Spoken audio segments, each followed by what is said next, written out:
Now, JoyNews can report that the Privileges Committee of Parliament has, by a majority decision, voted to pardon Asen Central MP Kennedy Ejapong and Ayawaso Central MP Henry Korte, both of whom absented themselves from Parliament for more than 15 consecutive sittings last year. The decision on the two MPP MPs, according to JoyNews sources, whereby a majority vote, no decision has been taken on Dom Kwabena MP Sarah Adwa-Safo as yet, as the committee prepares to lay its report before the whole House. Parliamentary correspondent Kweku Asante has been working on his sources in the committee and has joined us and has been speaking on Prime with their details. But we understand that the chairman of the committee has, some detail. He's been explaining to JoyNews why the committee is, or why the seat for the Dom Kwabena MP is likely to be declared vacant. Government can come up with programs that lead to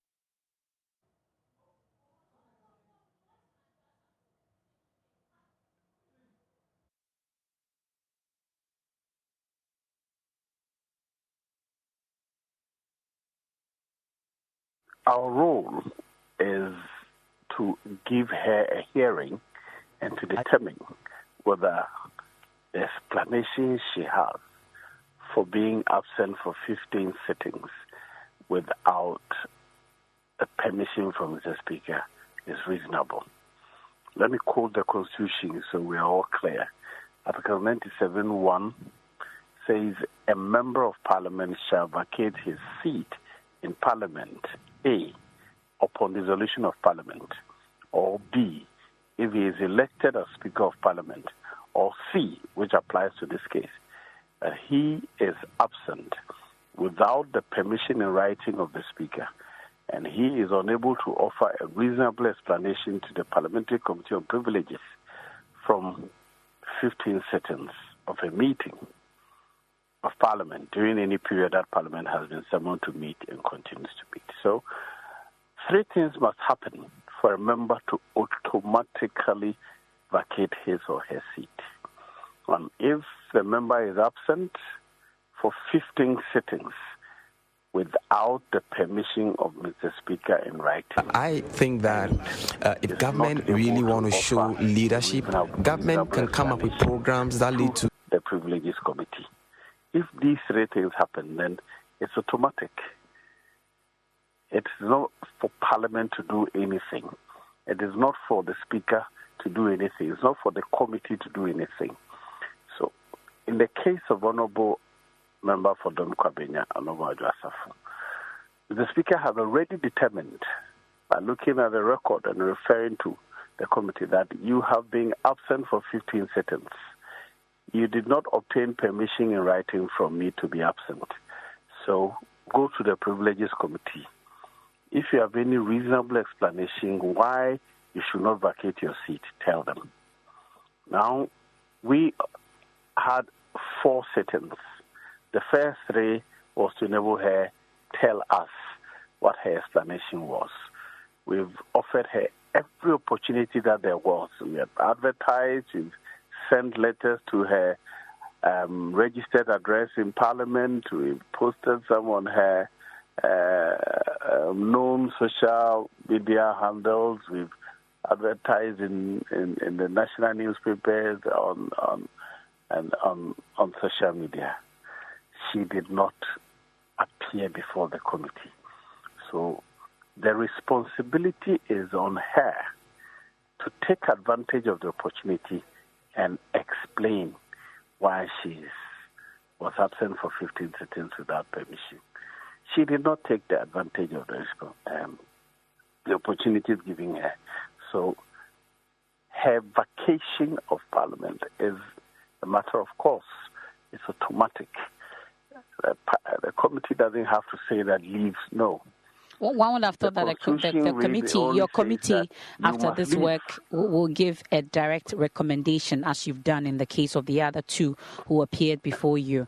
You're saying that the onus is not on you?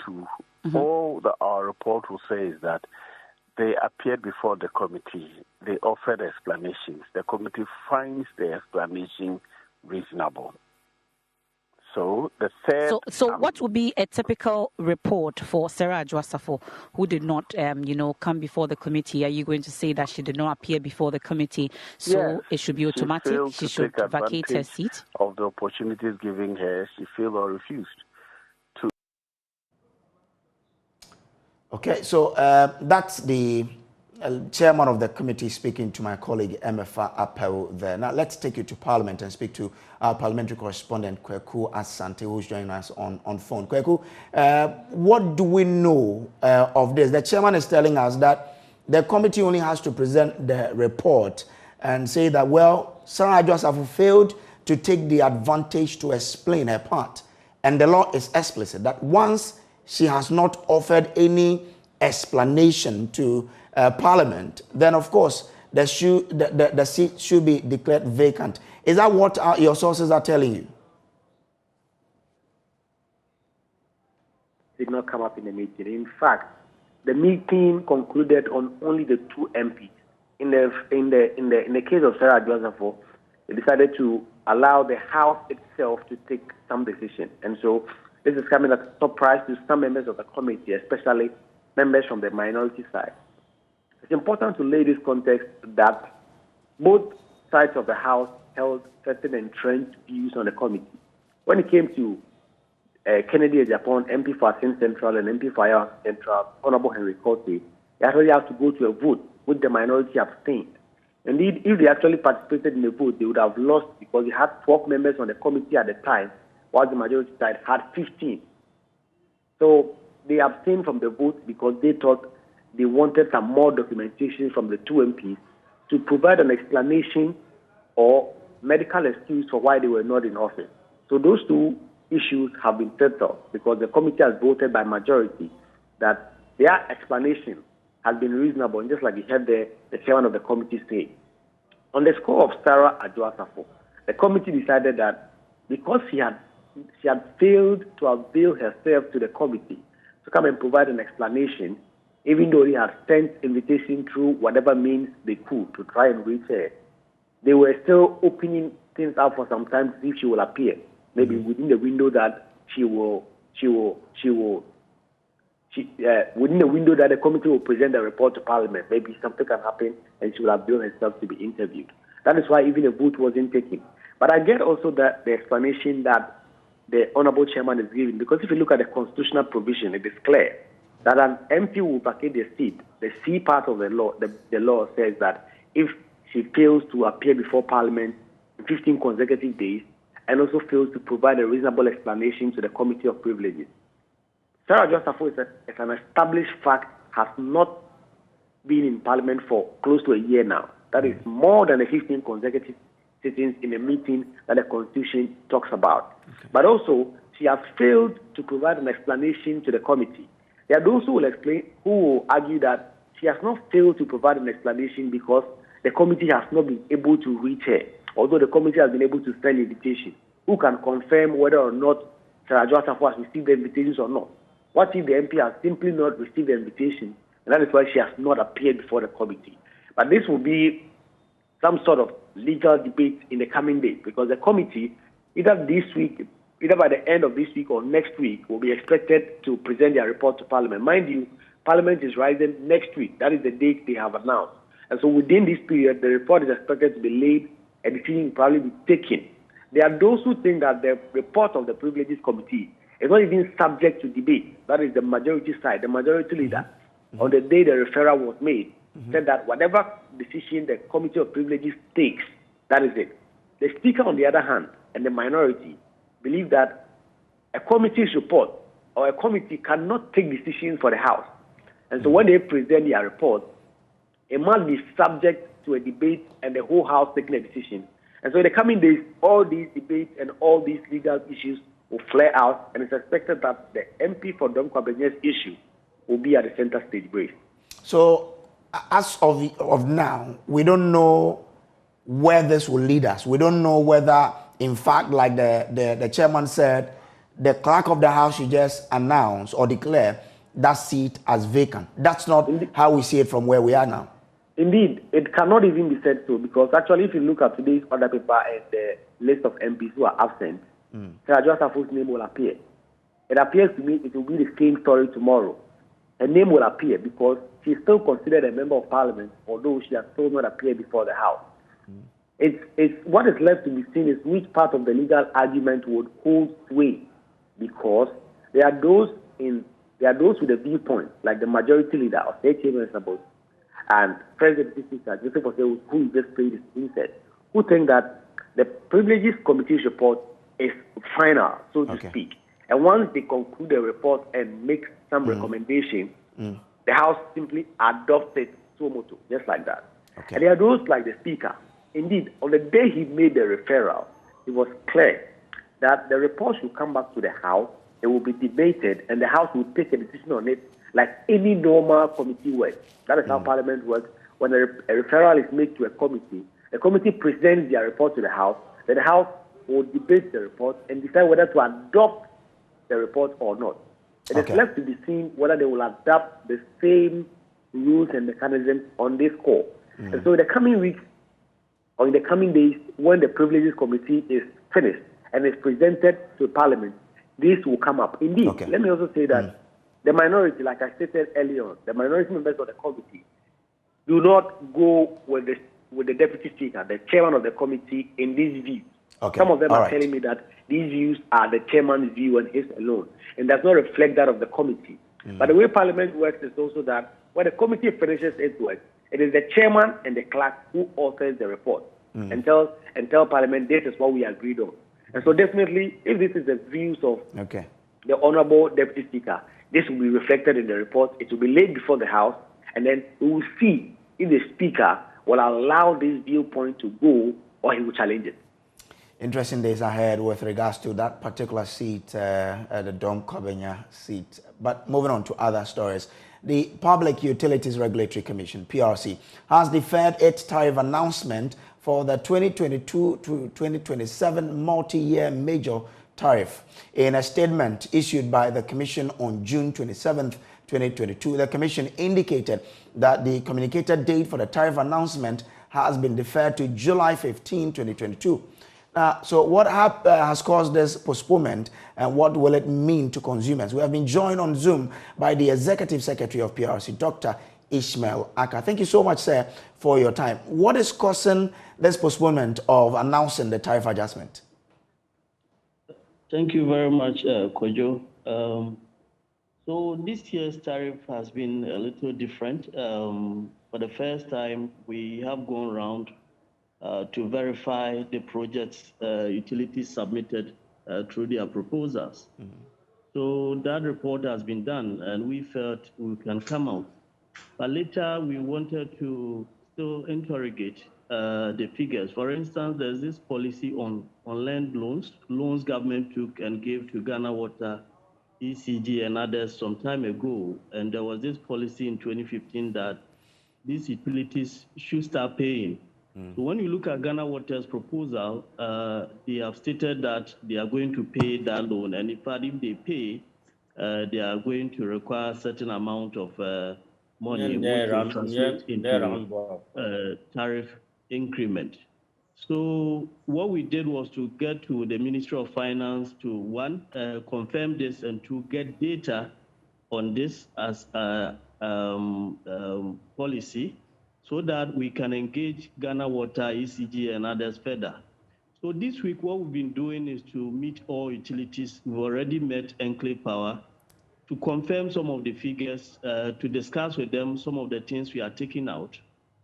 Tomorrow, we are meeting Ghana Gas, we are meeting ECG and Ghana Water to also confirm some of the figures. The important thing is that, for instance, when you take ownership, so if you take some transformers, if government bought these transformers, it has implication on the tariff, because the tariff allows for return on equity.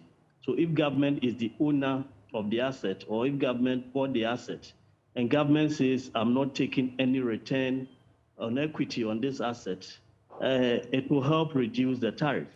So these questions have to be asked, a number of policy questions we are engaging the utilities and the Ministry of Finance on. At the end of the day, to ensure that whatever we are passing on to the consumer is fair and prudent. And whatever we are dismissing will not affect utilities badly to the extent that they cannot operate. So these are the reasons why we are doing a lot of work to ensure that when we come out, it will be fair to both sides of the equation. So we understood earlier that you've identified a number of issues doing the analysis and examination of tariff proposals. That must be addressed. But are these the ones you've raised here, or there are other issues that are really causing the postponement? Well, so mostly it is the issues we identified. As I said, this includes in terms of ownership, in terms of who bought the asset, and certain figures. So we went around to confirm whether whatever they added to their proposals, these assets exist, and they are using them to serve customers. So we've done all those ones, and certain questions we want the utilities to come and answer. Maybe in the past we could have just dismissed them, but some of these things you need them to defend before you can say you're either allowing or dismissing. So mostly we are doing what we call data reconciliation to ensure that we are fair to both the utilities and consumers. Is it not in any way related to the sort of economic condition we find ourselves now, and that's why it's prudent that this tariff adjustment is postponed? Well, it is not. The fact is, when you look at PURC's Act, when the utilities submit their proposals,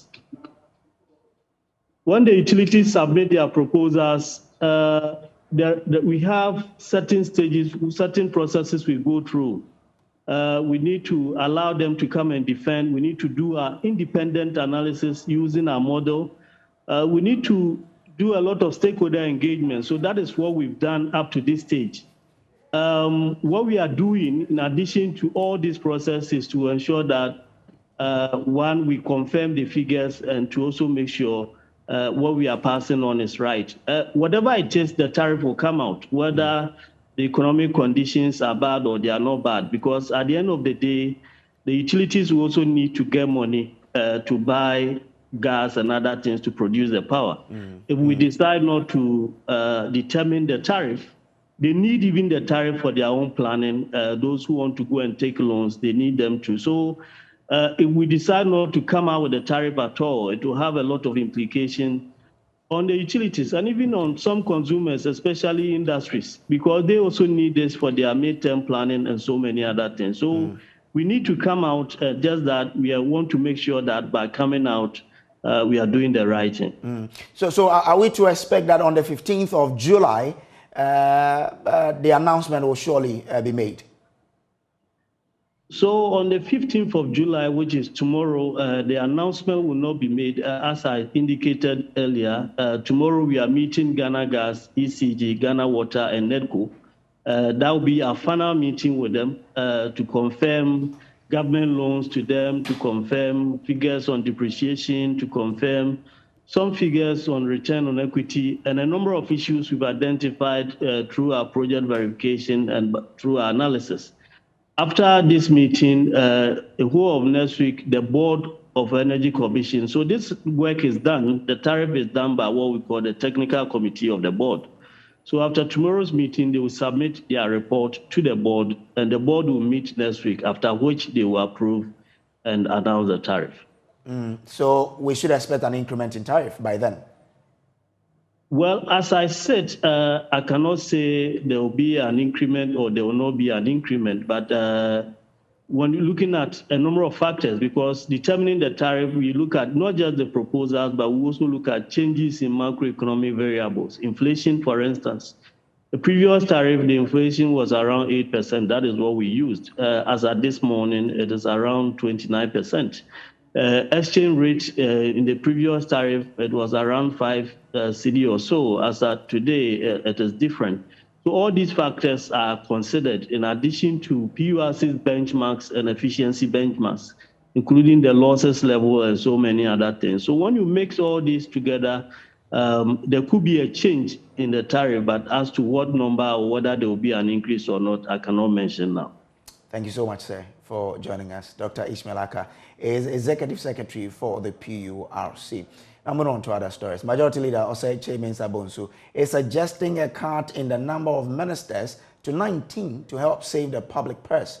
This, he says, should exclude regional ministers who represent the president in their jurisdictions. He further argues the presidential system of government be scrapped as a means to check corruption. He spoke at a public lecture held by the Kwame Nkrumah University of Science and Technology. Nana Ajuma has more in this report. The public lecture was on the theme, the constitutional review, the perspective of a legislator. According to the majority leader, at least $50 million is spent on electioneering by a presidential candidate from the party level to the national election. Research by the Center for Democratic Development, premised on the 2020 general elections, estimates about $600,000 is spent by members of parliament to secure their seats. In checking the investments made to win elections, the majority leader in parliament suggests the Westminster system of government, where the prime minister is more accountable. Osei Mensah Bonsu sides with a World Bank research which suggests small unitary countries like Ghana are better served with prime ministers. Where we are going as a nation is not sustainable. We're getting on a very slippery road in terms of monetizing our politics, both parliamentary elections and presidential elections. And I think that, as a matter of fact, my personal preference is with the Westminster type. Are much more accessible to us.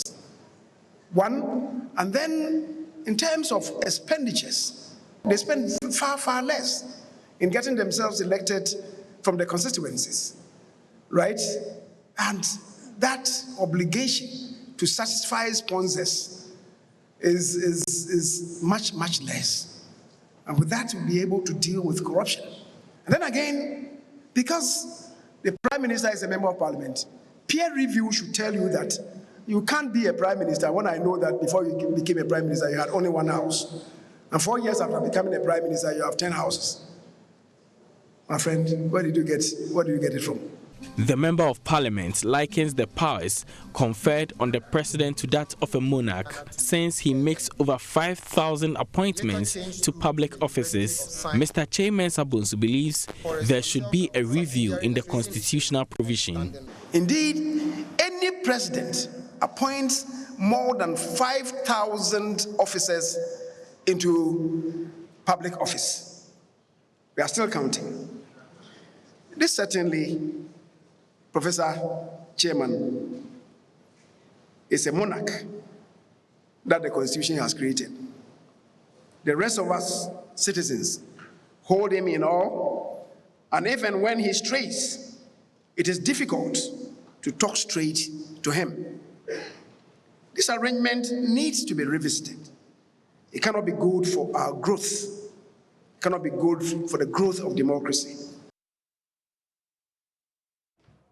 Reacting to this development, former Chief of Staff under the President Kufuor administration, Kojo says the focus should be on efficiency and not necessarily on the numbers.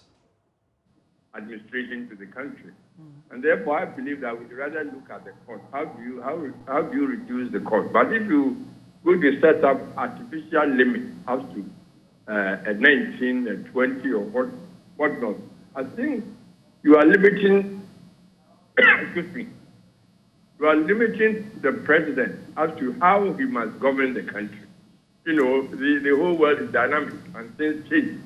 So if you're going to put it in a law that I should only have the 19 ministries, and maybe you even list the ministries, the world changes.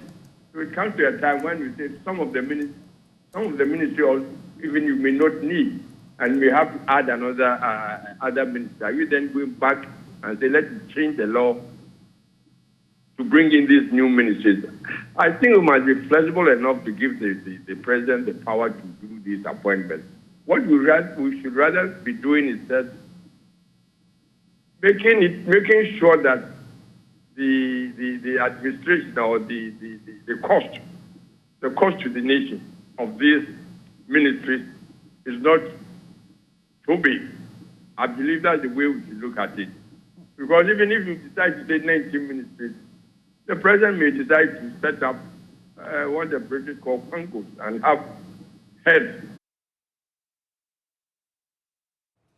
Now, senior high schools in Ghana face an imminent shutdown due to the shortage of food in their stores. Earlier this week, the Upper West Regional Chapter of the Conference of Heads of Assisted Secondary Schools, CHAS, issued a 15th July ultimatum to shut down schools if food is not provided. In response, the Ministry of Education announced supplies will be released Tuesday, 12th July. But JoyNews checks revealed the schools are yet to receive the supplies. Yesterday, the Eastern Regional Chapter of CHAS, the latest to serve notice of a possible shutdown of the schools. Let's get an update on the situation in our schools and speak with our correspondent across the country, starting with Kofi Siao, who is in the Eastern region, where CHAS issued a statement yesterday. Bright Kweku will be joining us later. But Kofi, what is the update there? Okay, so Brace, the situation is the same. Nothing has changed. The headmaster say they are still expecting food from the buffer stock and their suppliers. So for now, it doesn't change. What they say is that they are expecting government to honor part of the agreement, or by tomorrow they're going to, shut down these schools. But the chairman of the regional child says that this cannot be done by the association. They are only going to recommend to the Ghana Education Service to do so because they cannot cope with the current situation on campus. So if I get you right, it means that tomorrow there will be the decision for the kids to go home. Do I get you right? That is what the chairman of the association told me a while ago. He says that they are going to recommend to GS to take that action because they, as an association, cannot take that action to close down schools in the region. All right, now let me go to the Ashanti region where Emmanuel Bright Kweku is standing by. Emma, what is the update from the Ashanti region? Emma, kindly unmute your mic so we can hear you. Your mic is all right. Please, yeah. Am I audible? Yes, now? you're. All right. So it's the same situation here in the Ashanti region. You know, the schools went on break for the Eid break. So they were expected to come to school yesterday. So we were hoping that they would get their commodities yesterday. But as of yesterday, they've not received any of the food items. I earlier engaged with one of the headmasters of the schools, the senior high schools in the Ashanti region, and then he was particularly worried about the situation because he told me they have none of the items there. They are short of oil, they are short of rice, they are short of sugar, and the other commodities. So he was actually worried. He told me categorically that they've not brought anything to them. They are yet to receive their food items. So that is the situation in the Ashanti region. Yeah. Now, Rafiq Salam is joining us from the Upper West region. Rafiq, what can you tell us from where you are? Same with the Upper West region, that they were expected to get these food items from the Ministry of Education on Tuesday. As I speak to you now, 48 hours after that promise, they have not gotten that food yet. Yesterday, the regional buffer stock, I'm told, met to the heads of assisted senior high schools in the region that they were going to treat the Upper West issue as agent and also as an emergency. And so what they wanted to do was to get some people into the market, do some market surveys, bring a price list for them to deal with it locally here. This morning, I checked again from the schools and that they have not gotten any scintilla of any food items into their stores. As I talk to you now, there's a meeting also ongoing at the Upper West Regional Directorate of the Ghana Education Service between the buffer stock manager, Mr. Akansieba John, and also the regional director of the Ghana Education Service, Mr. Razak Abdul Kura, and then also the GS accountant and other people. They are at a crunch meeting to decide on what the next line of action are to take. As for now, the situation in Upper West Region hasn't improved. And then the students are really at their wit ends, and they are saying that they are uncomfortable. They are now studying in hunger. And then also, even this morning, some of the schools, they gave them a porridge without sugar, and who they think that isn't the best. Rafik, we understood from the Education Ministry earlier that some food supplies were on their way. Haven't you heard anything in relation to that? I think they have made a U-turn on that promise because we were told that some vehicles were dispatched. Those vehicles, we haven't seen them in the Upper West Region. And I'm telling you that the buffer stock, it was on the Charles platform that the buffer stock told them that they will go to treat the upper one's issue as an agent one, as a different issue because it's an emergency issue. And so they want the price list. As at 12 noon, I think that price list was given to the buffer stock for them to do the sale, to do the buying of the food items in the Wa municipality. But as I talk to you now, nothing has happened. We haven't seen those vehicles that they are expecting. I don't think they are even expecting any vehicle. Now the headmasters are at their wits end, and they are really deeply worried about the situation. Even some students who are in their final years are even suggesting that at least because the Form 1s and Form 2s came to school without food. And so the Form 3s, their food that they are using, they are suggesting that they should ask their Form 1s and Form 2s to go home so that at least the fewer foods that they have at their possession, they could use it to take care of them, to enable them go to classes. So now the headmasters are not, the schools are not in the best of shape for this. Let's now move to the northern region where Martina Bogre is standing by. Martina, what can you tell us is happening from your end? From the northern region, I guess it's the same story in the northern region. You check with the headmasters, they would not speak to the issue. I mean, they will just tell you they wouldn't comment. But my checks within the schools indicates that they haven't received anything as of today. Some, we are told, received some provisions last week. And so that's what they are managing with at the moment. Now, if you speak to the students, they tell you that they have had to develop some strategies to be able to survive. So I buy for us to eat this morning, and then you would also buy for someone else to eat in the afternoon. This is how they are developing some strategies to be able to survive. I shared a plate of rice with Kojo last night from one of the schools, and you see the food, the guy says is for 2 people, and they're even fortunate because some of their colleagues did not come to the dining, and so they had excess. And you look at the food that is supposed to be for a growing child to eat and learn, and it is not the best of all. Interesting. So those are from our correspondent giving us update on what has been happening in relation to food shortages which have hit senior high schools. Let's stay with the senior high school sector because Yellow Krobo Senior High School made history this year when they booked their place in the NSMQ for the first time ever. The school has since been preparing its contestant for the competition slated for October this year. The following report captures the mood on campus as a committee has been set up by management of the school to prepare the contestant for this year's battle.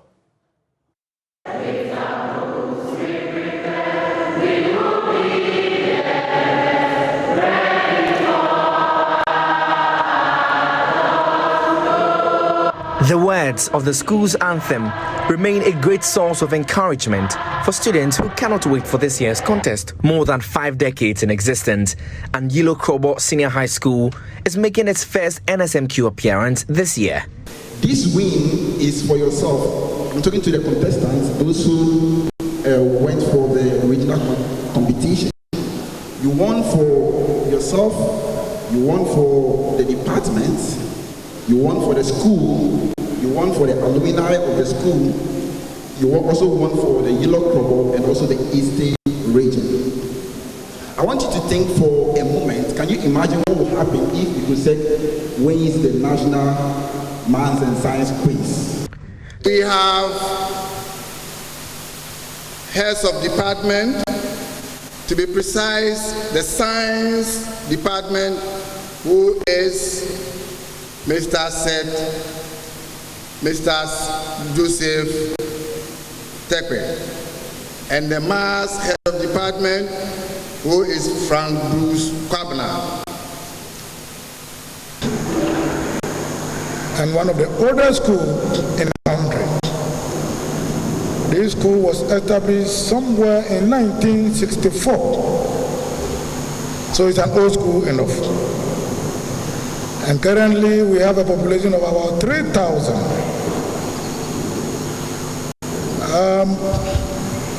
We have a very serene environment, only that our grounds are not as one may expect. Chairman of the Board of Governors, COP Ebenezer Francis Doku, is hopeful the team will make the school proud.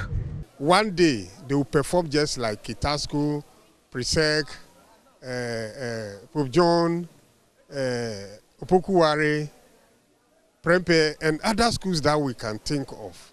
So the sky is the limit. The students are good.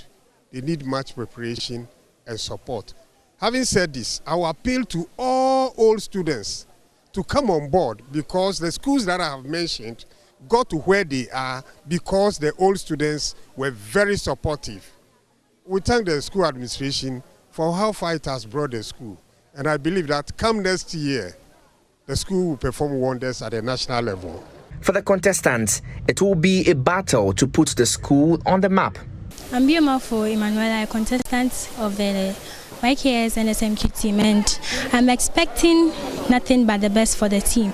I'm expecting that we go way beyond the Keta Senior High School, and then if possible we go take the National Cup and then make YKS the best in the Eastern region. Thank you. I'm Amedo Monica, contestant of Ilokrobo Senior High NSMQ, and my expectation for this year NSMQ is to make a mark for YKS, and I know we are going to do so. We are going to push harder even in national. And this year we are trying to aspire to be the best among the best in the NSMQ. I'm Derek, contestant of Ilokrobo Senior High School, and I'm expecting good, that's better than what we did in the regionals. So God help us. Will Ilokrobo Senior High School make history this year? Only time will tell.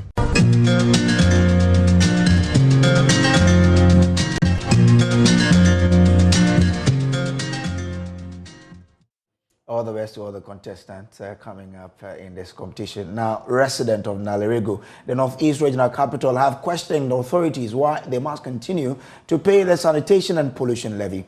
The levy, which was introduced and implemented last year, aims to help the government to construct sanitation facilities to, among other things, accelerate the eradication of open defecation. However, the residents of the capital town say the sanitation situation has worsened since the implementation of the levy. They are worried about a possible outbreak of a disease and want authorities to utilize the levy for its intended purpose or scrap it. Correspondent Elias Otanko has more. Poor sanitation has remained a major challenge bedeviling many parts of the Northeast region. Although the region has achieved 66% coverage in terms of basic sanitation, with over 400 communities having attained open defecation-free status, the challenge persists and seems to show no sign of improvement, particularly in the three major towns of Walewale, Nalerigo, and Gambaga. In this story, the regional capital, Nalerigo, is yet again in the spotlight as residents of the town have renewed agitations over the increasing unsanitary condition and the complete failure of authorities to find a lasting solution. We have food vendors who, and the most painful aspect of it all is some Subolo vendors, they come to the refuse dump to pick empty bottles, go and wash them. How sure are you that the infections there are well clean? So they should try always to come and then clear the place or even get us enough these things, refuse bins, to be able to secure the situation. The town has very limited sanitation facilities, including rubbish containers, to collect and dump refuse generated by the town folks, a situation that has compelled most households to use unsafe and environmentally degrading methods of disposing of both liquid and solid waste. This is my house. The women always send their children to dump the refuse at the back of the house. And every time, the wind blows all kinds of objects into our rooms. And this is a major concern to us, which we appeal to the Assembly to provide more rubbish containers. We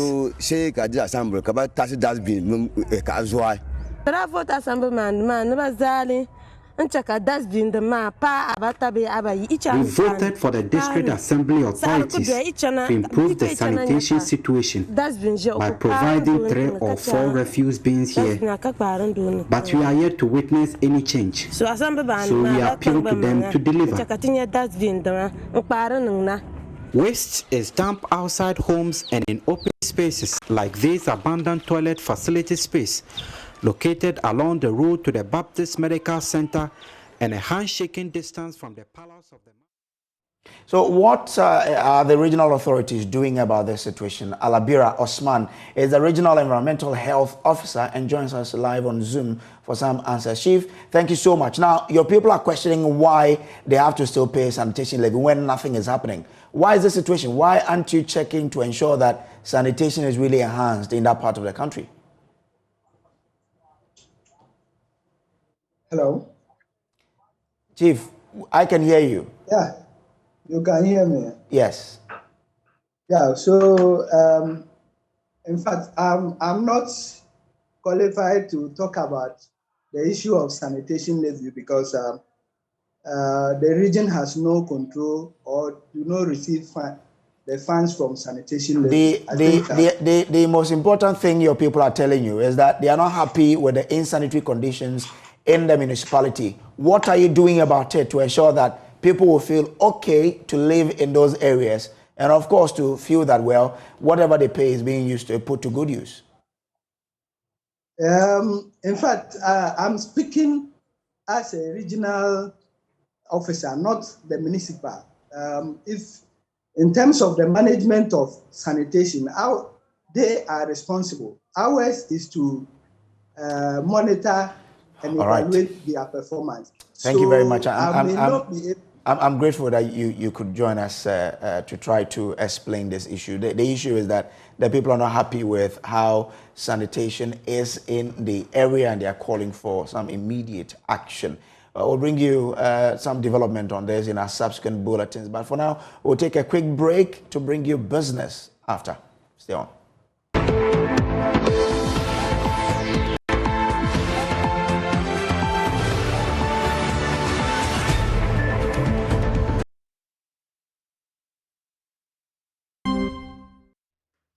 Hello, welcome to Business. My name is Daryl Kwao. The 2022 edition of the EcoBank JoyNews Habitat Fair will be launched in the next hour at the EcoBank head office. This is the 13th edition of the event, which seeks to give various stakeholders the opportunity to explore the real estate market. Here's General Manager for Sales and Marketing at the Multimedia Group, Max Fuga, who spoke to us earlier. Yes, it is important that every young man, every young woman, every young lady, every worker, whether it is lower income, middle income, upper income, whatever, it is important to come because it will help you make a decision where you should live. Our SBTS will help you make a decision. Our suppliers will help you make a decision. And the good thing is that we'll be running seminars, okay, as part of this year's fair. We'll run seminars and where we'll have opportunity to educate people, our resource persons to educate people on how to acquire land. Because like we said, where you live matters. How to acquire land, how to build, or how to rent if it's about renting, how you should rent and what factors you should consider before renting. So it is important because you will learn and then you will help you make that decision in regards to where you want to live. So I will encourage every young person to be there. And the interesting thing again is that this year, we are doing 2 clinics. Okay, because of constraint of time, we are doing 2 clinics instead of the normal 3 that we do. We will do the first one at Achimota Mall, and then we'll do the second one at the West Hills Mall. The Achimota Mall one will take place from 22nd to 24th of July. The West Hills Mall will take place from the 5th to 7th August this year.